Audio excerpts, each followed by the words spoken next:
Friday FAQ. FAQ Us Friday. FAQ, of course, meaning frequently asked questions, and more specifically in our case, college questions. College FAQs. So Pearl and I, Pearl, she's really lost a lot of weight. Everyone should give her a hand. No, she's Pearl sadly could not be with us at the beginning of the show today. She was met with a terrible accident. Okay, also kidding. She's just out to lunch with the girls, and told me she was paying, and well, hopefully she's being paid for. It's like a belated birthday celebration, and she is being she's very close by, so she should be here momentarily. I'm going to start because I did send an email out announcing this, so please give her a little bit of slack. I, of course, will not, but one of us should. And what we're going to do is go over, this is a new show, we're going to be going over frequently asked questions. So I am going to be periodically looking at the posts. You should like, comment, and share, please, just to let other people know that we're doing this. But if you have specific questions about college planning, meaning about stuff like the 529, or how does it all work, or are we even looking at the right colleges in terms of my kid getting in anywhere, or what should we major in, or you name it. This is an opportunity for you to ask your questions. And I don't care if we get the same questions over and over again each week. The reason we're doing this is because we know, and you probably do also, that your questions are not getting answered by your guidance counselor or by traditional other sources of experts, such as, I guess, your accountant or something like that.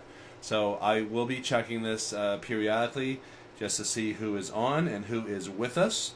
I see that my son Harry likes the video, and he's a huge fan. He's also in school where you're not supposed to use your cell phone, so that's a little troubling. But okay, hi Harry. Whatever. I'll see you at 3 o'clock. You need to be. I guess you can walk home. Maybe I'll pick you up. We'll play it by ear. And what I also want to do while we're waiting for more people to come on and like, comment, and share, or LCS, as we say in the biz, the Facebook biz, is I wanted to talk about a recent story. Actually, there's been a couple of stories. So this was in the Wall Street Journal yesterday about Harvard's money troubles. And the article was about how Harvard's endowment returns have been substantially less than basically each of its competitors, the ultra-elite schools like Yale and Princeton and so forth. I think their returns were in the 7% range somewhere, and their competitors were maybe even double digits. Now, it's not that big a deal because their endowment is, I think, $3 billion or something.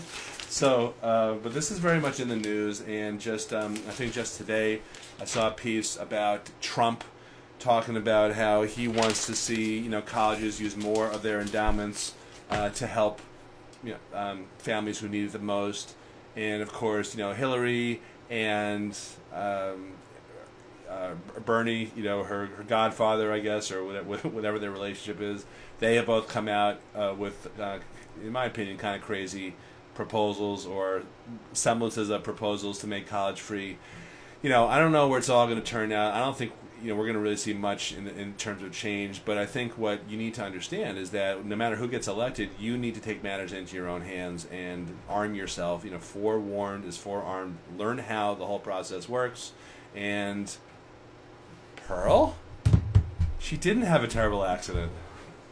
Hi, Pearl. Hi. How was your ladies' lunch? It was lovely. Yeah, what'd you have? A little bit of salmon, a little bit of Caesar. Good talk? Yeah. You guys gossip at all? No. All right, good. All right, so I was just going over a little bit of news, not really stalling, but kind of stalling. And what I was just saying was no matter who's elected or no matter whose proposals get... We're screwed. Remember whose proposals... Thank you, sunshine.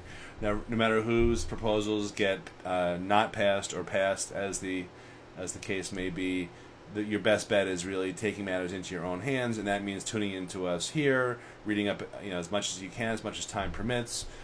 We did a pretty lively, if I do say so myself, presentation last night at a local library, which was half live streamed, and it was just a bad connection. It was my fault. Well, it was actually our son's fault. It was Harry's fault. Yeah, for not showing up because he had homework to do and he refused to. He's also watching today, even though he's in school, because he's so dedicated.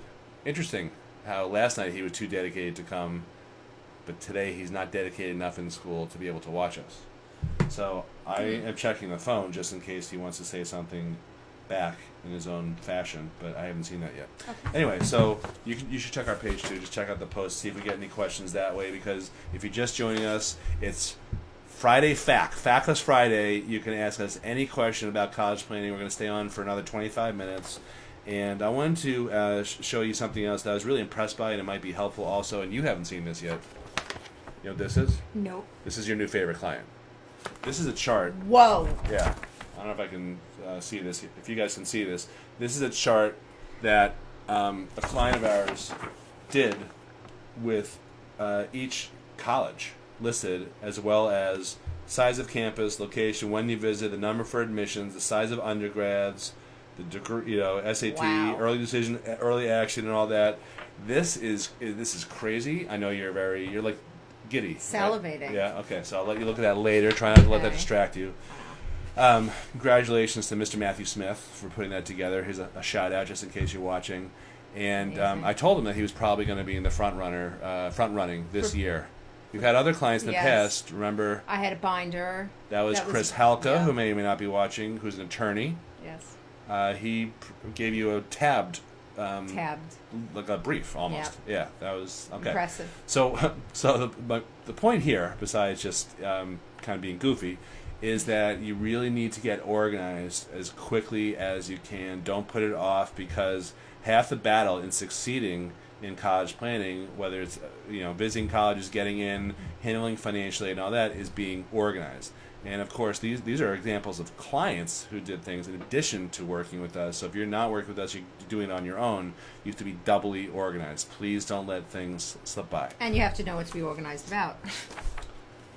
Well, I think just in life, a general Sure. sense of organization helps. Step So, ahead. So who do you see on? I don't know if you can go into the posts and you'll be able to see. We know Harry is on. That's fantastic. Encouraging. We see a Sure, few he other has people. an off period. Yeah, he says he's a huge fan. Great. And I want to get right to some questions while you goof around. There's 5 or 6 people who are on right now, so if you can shout them out and say hi to them. I think you have to go into your posts. Yeah. So last night we got a few questions about 529s, the 529 college savings plan. So because we get these questions all the time, I figured it'd be a good idea just to go over them one more time, just to clarify and to explain, how they work. So the question about the 529 is not necessarily whether it counts against you. What are you showing me, Pearl? So distracting. Do you see where it says posts? Okay. Yeah. First time on Facebook? Continue. First time with the phone? Probably turn off the volume too. All right. Someone's a little bit of a rookie. Was it a drinking lunch? Maybe. Ah, okay. Hey, it was my birthday celebration. Your birthday was like Last month. 3 weeks ago. Last month. Yeah. Whatever. August 24th. Today is September Okay. 22nd. We have a question. Okay. Have you fielded it? No, so let me just finish with the 529. The question with then we'll get to that question. The question with the 529 is not whether it counts against you, it's how much it counts against you. The 529 at minimum penalizes you, meaning reduces your eligibility by roughly 5% of the amount, and it can, in our suspicion and experience, penalize you up to 20 or 25% of the amount you have saved. So if you have $100,000 in a 529, you could be reducing your eligibility by $5,000 to $25,000 per year. That's the deal with the 529. Now, if you have saved in the wrong places, it could, emphasis on could, not will, could make sense to move that 529 to a place that doesn't count against you as much or at all. Should we talk about what those places are? I don't think they're interested in that. Are you? You don't? Fine. Are you being sarcastic? Are you like wasted? No. Did you drive drunk? No. Okay. How many did you have? 2? Yes. Champagne? Prosecco. Ah, good call. I know my little lady. All right, well, congratulations. I was here working in the basement, by the way. I know. In the office here, we're nice. About time I got some claps. And it's a glamorous lifestyle. But every other day, our puppy leaves a little gift for me in the office, and I hardly ever see it. And sometimes I don't wear shoes. That's all I'm going to talk about in terms of that subject. Good luck. So anyway, here are some places that occasionally can work for people moving money out of a place where it penalizes you and into a place that's off your balance sheet. Retirement accounts don't count against you. Your primary residence does not count against you on the main financial aid form of the FAFSA, but can count against you in other forms. So sometimes people pay off a mortgage. And insurance products, some insurance products, and annuity products. What you have to be careful about is a few things. What are the penalties for moving the money, and how do all these other products work? What are the fees? How to get your money out? So on and so forth. We've covered that ground in many places, many other places, including our book, How to Pay Wholesale for College, which is right behind you. Perhaps you could take it upon yourself to, yes. Vanna White it? Right I here meant for just you. hold it. That may be too low. That may be too high. That may be just right. Okay. So that's the 529. What questions have you gotten, Pearl? Well, we have a question from Barry. Hello, Barry. How do you determine if Ooh. your child should take the ACT or the SAT? Great. So, a couple of comments on that. Right now, as we record this, there have been 2 SATs that, under the new format, that have been graded.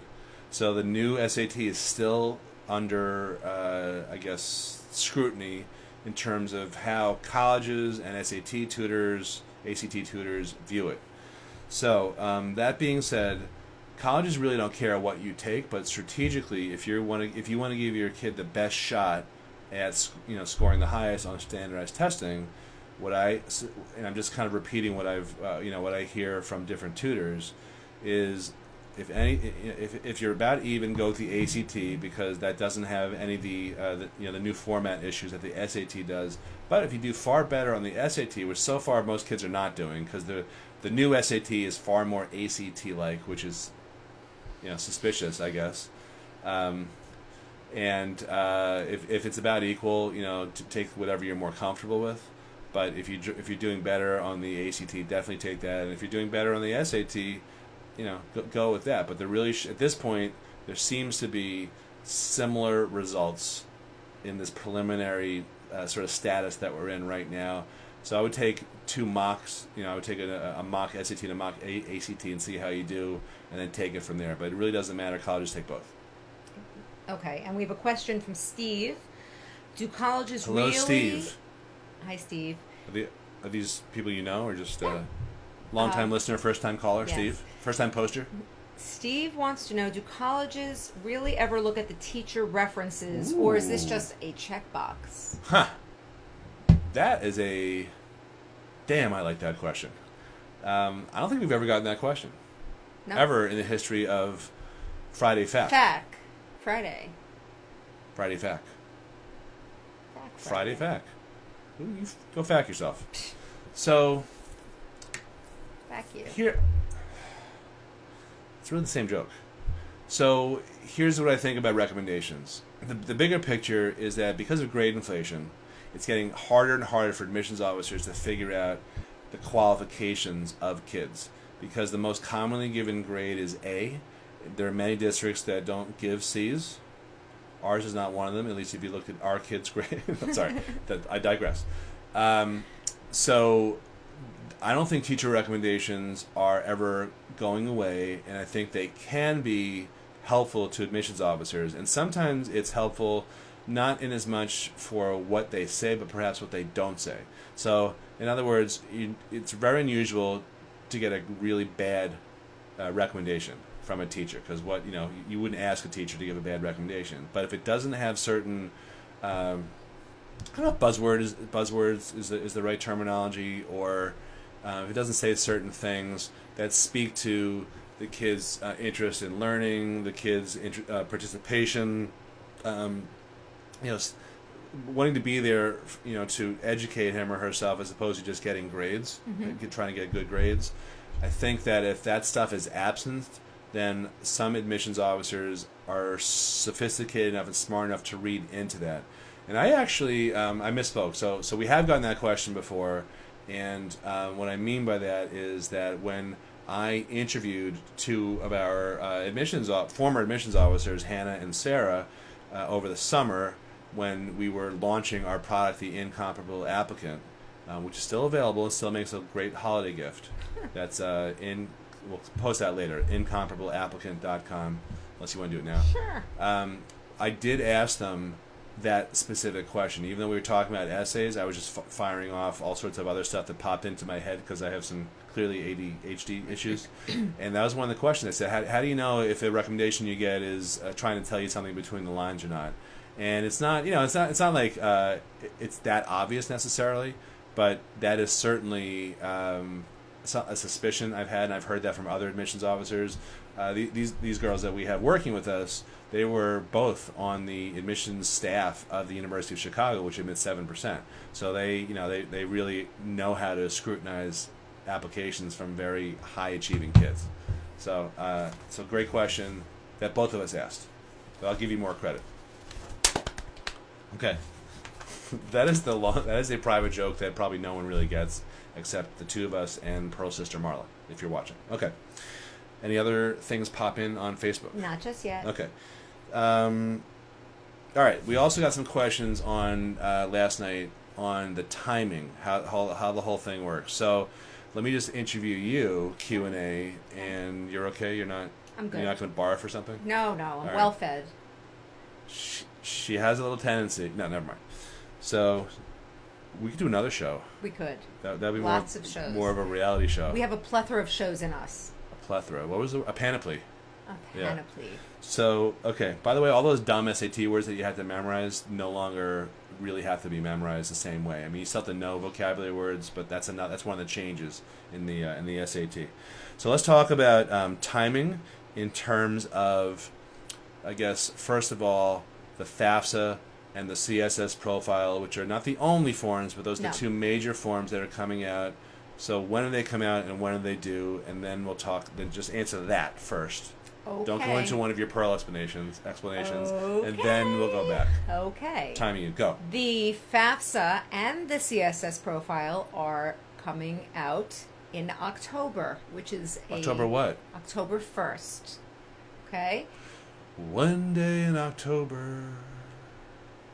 Okay. Go ahead. There are two forms. The FAFSA, which is required by all schools that you are seeking aid from, and there's a second form that many schools also require. It's an additional form. It's not a choice, and it depends on the school you're applying to, and on each school's website you can see what they require. Is it just the FAFSA, or is it the FAFSA and the CSS Profile? Both of these forms have a lot of crossover, but then there are some significant differences as well.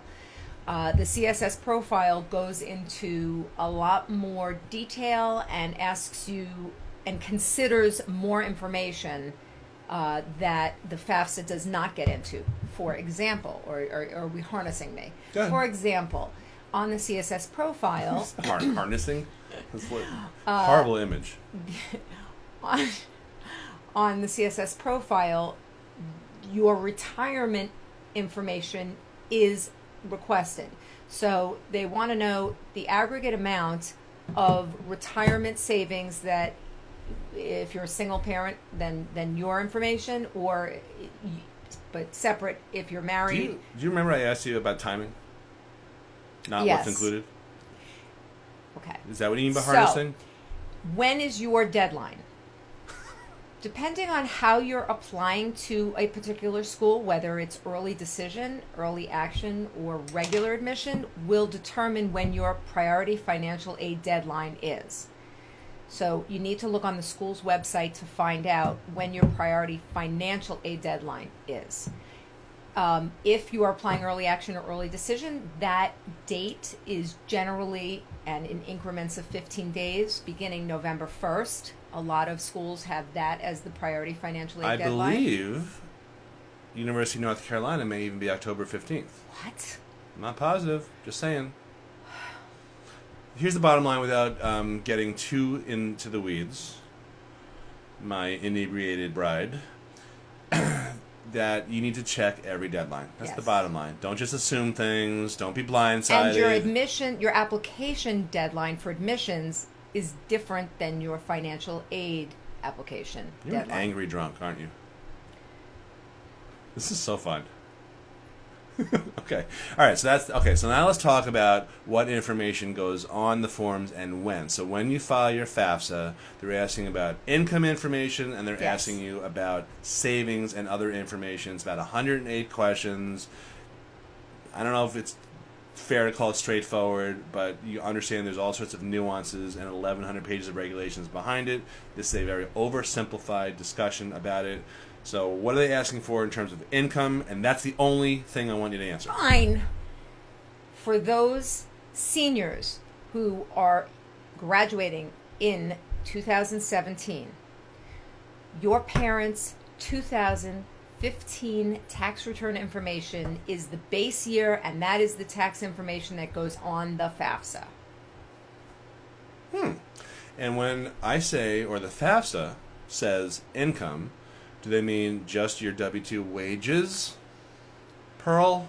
Well, there are different line items that will ask you. Yes or no? Well, are you asking me what they use to calculate everything? Is that all you need, your W-2 wages? No, you do not just need your W-2 wages. So what do you need? Pearl? You need your W-2 wages, and then anything else that is quote-unquote above the line in your tax return, which could be anything from business income to dividends for investments that you have to Social Security benefits you may be receiving.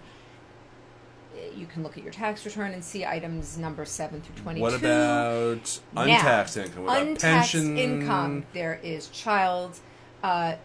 there is child support. There is untaxed Social Security benefits that are either for the rest of the family or the student in particular. And of course, there is the contributions you have made to your retirement plan in 2015.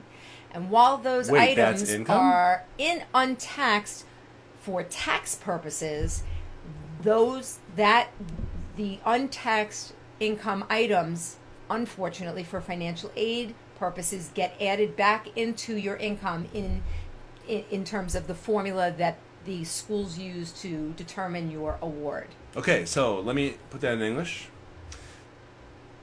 Don't give me that look. Let's go have another drink. God, I think we're gonna put you in. I think you're jealous. We're gonna maybe, but in the meantime, I'm. What was that? Scotch?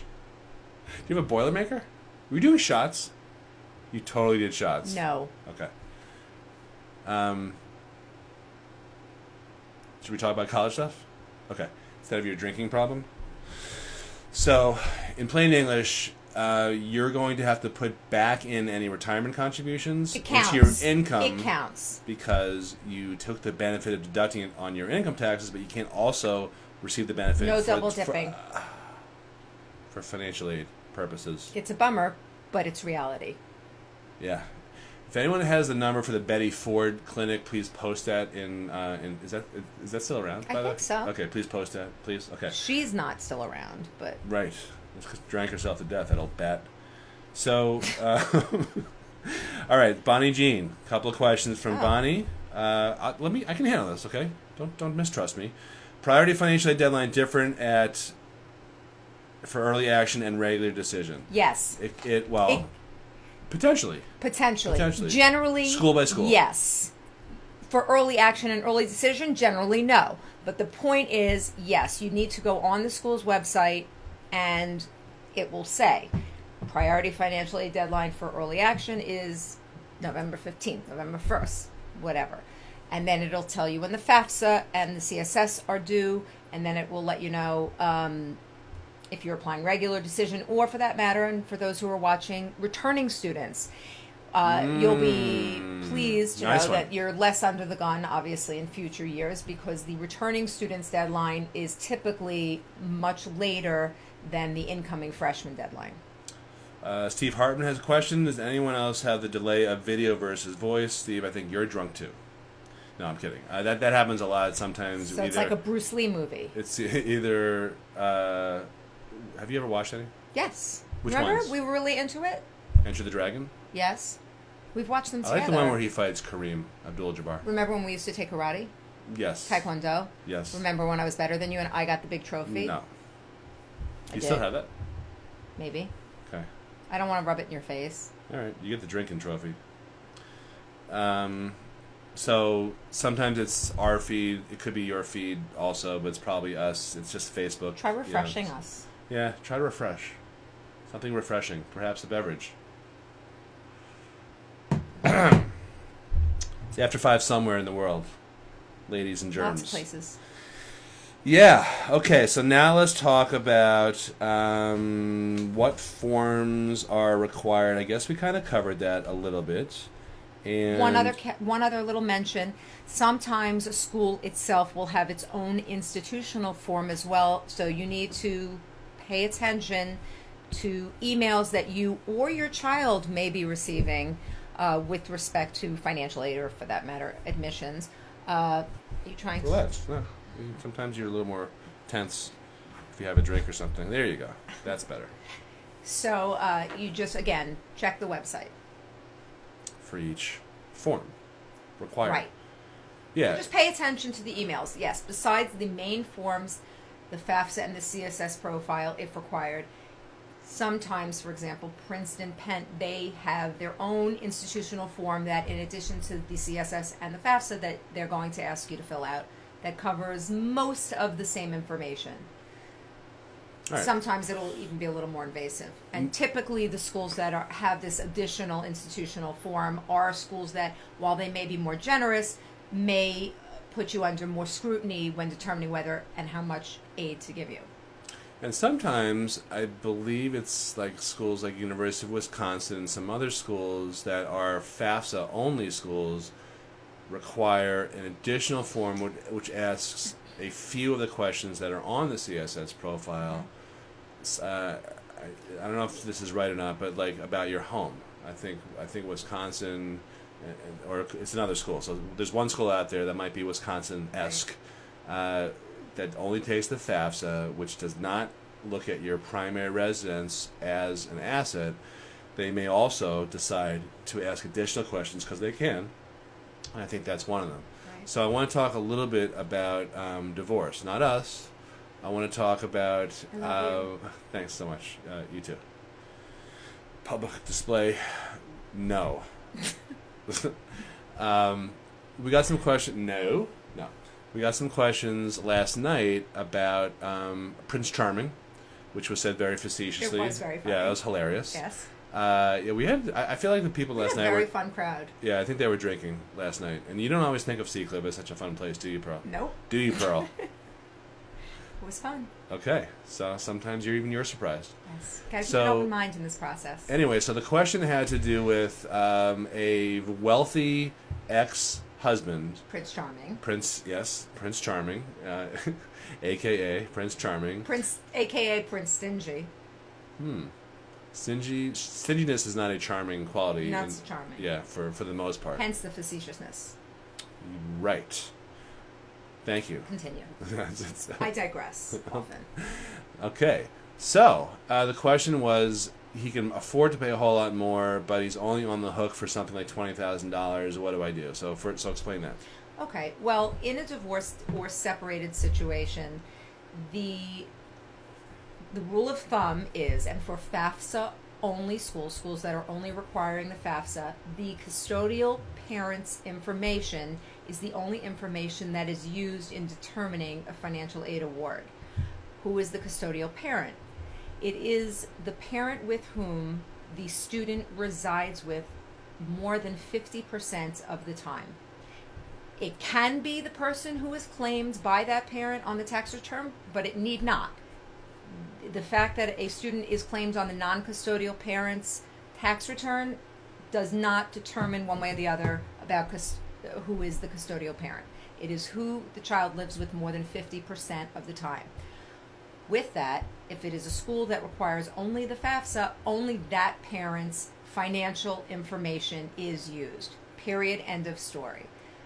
If you are applying to a school that requires both the FAFSA and the CSS profile, then if you have the custodial parent's information only, and then there is a section that asks about the non-custodial parent, and the few questions it asks for their contact information, it asks when the separation and the divorce were, and whether there's an agreement regarding the student's a higher education, and if so, how much has the non-custodial parent going to pay?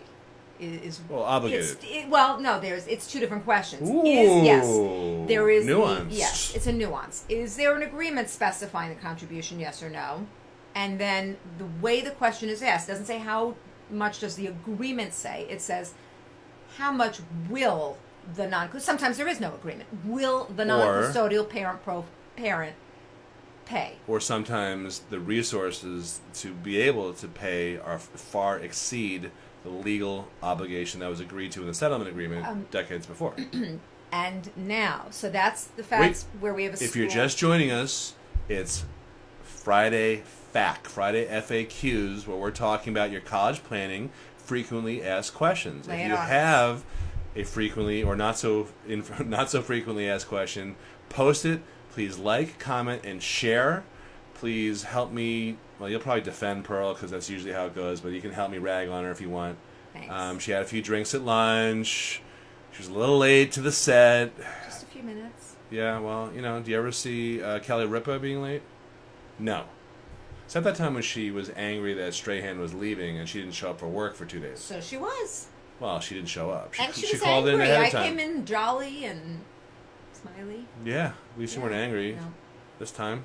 Yeah. Okay, so we're continuing on with the question about divorce situations, because those are a little nuanced in terms of who's supposed to, who has to fill out what.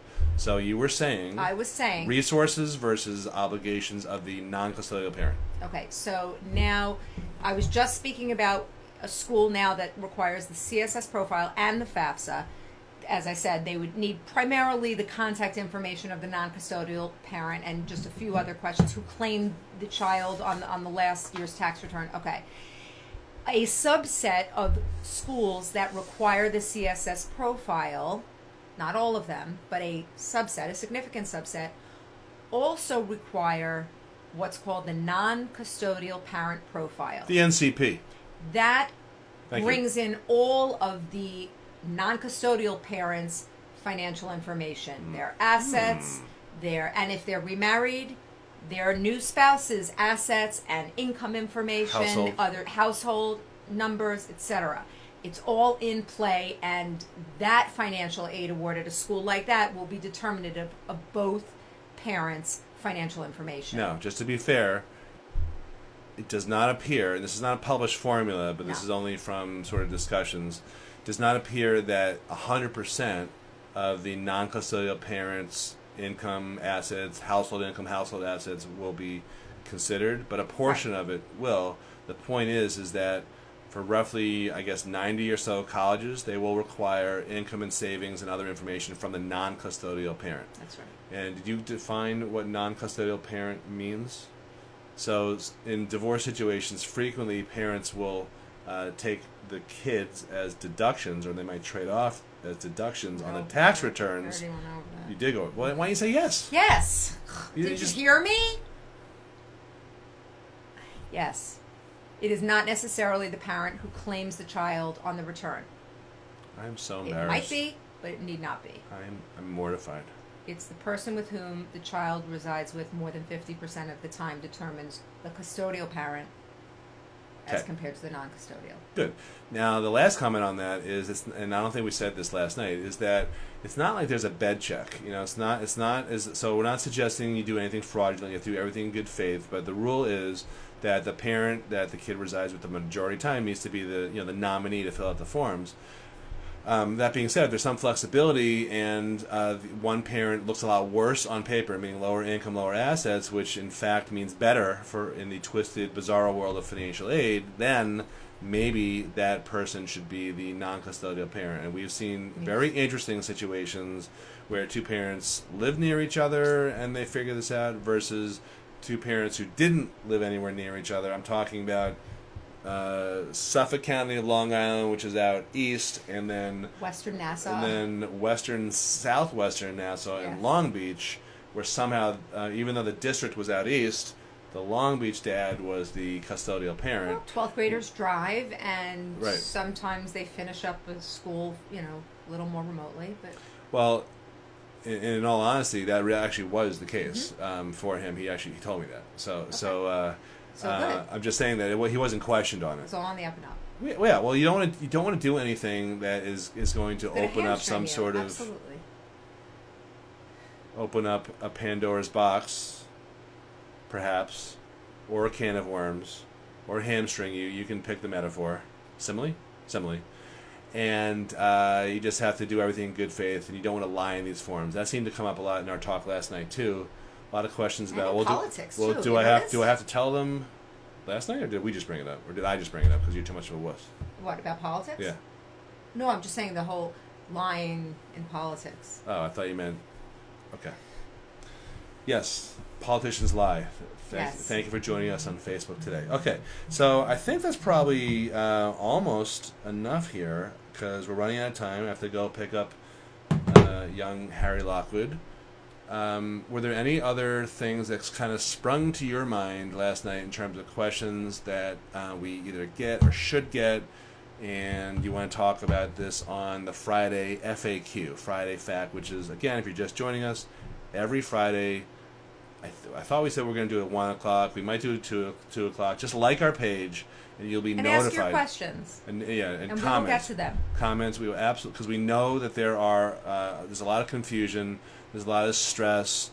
There are a lot of sort of half informative, hopefully, college financial aid nights at high schools. I want to make a comment about that. Did you go to the one this morning? I didn't. I Yeah. slept in. No, you didn't. Well, I You were didn't up at sleep 5:30 in, but I was getting us coffee. Yeah. I guess I found the value of my time better spent having coffee and talking with you. Love bug. And cleaning the kitchen. Yes.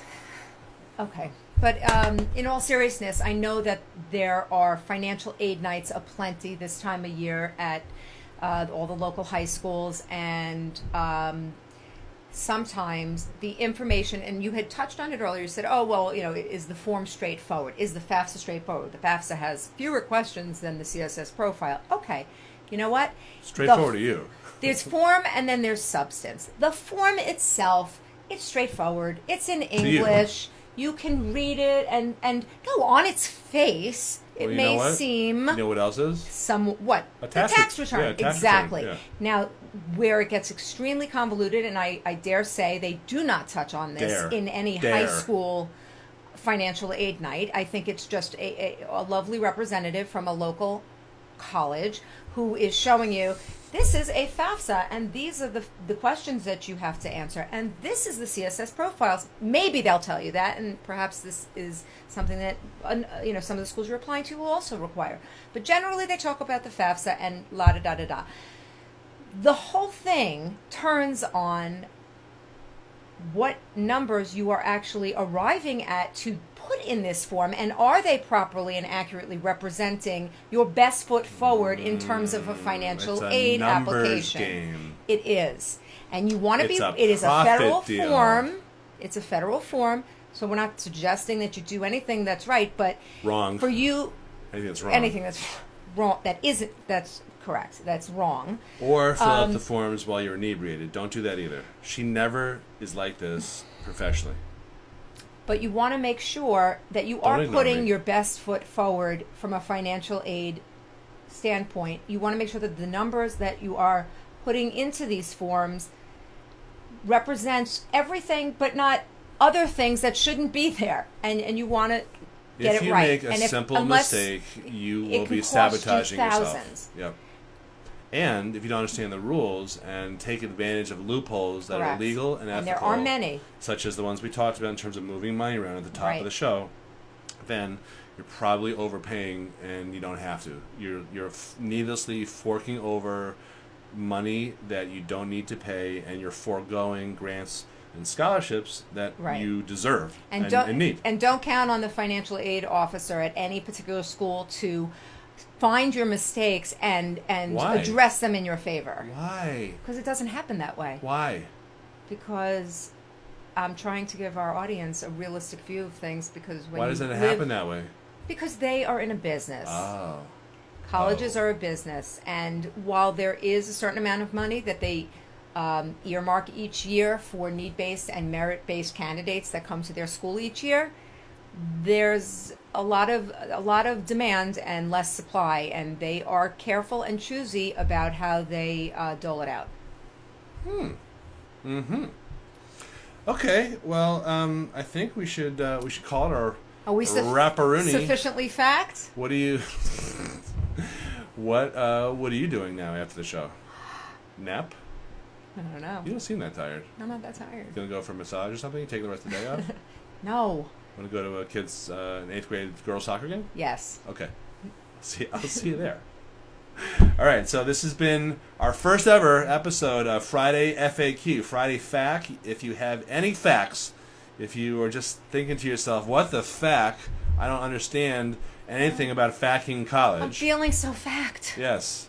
You could be fact up, you could be totally fact. You could okay, you get the point. Fact me. Please just put your comments here. Please like the page. Please share. Just help us get the word out, because everyone has these questions.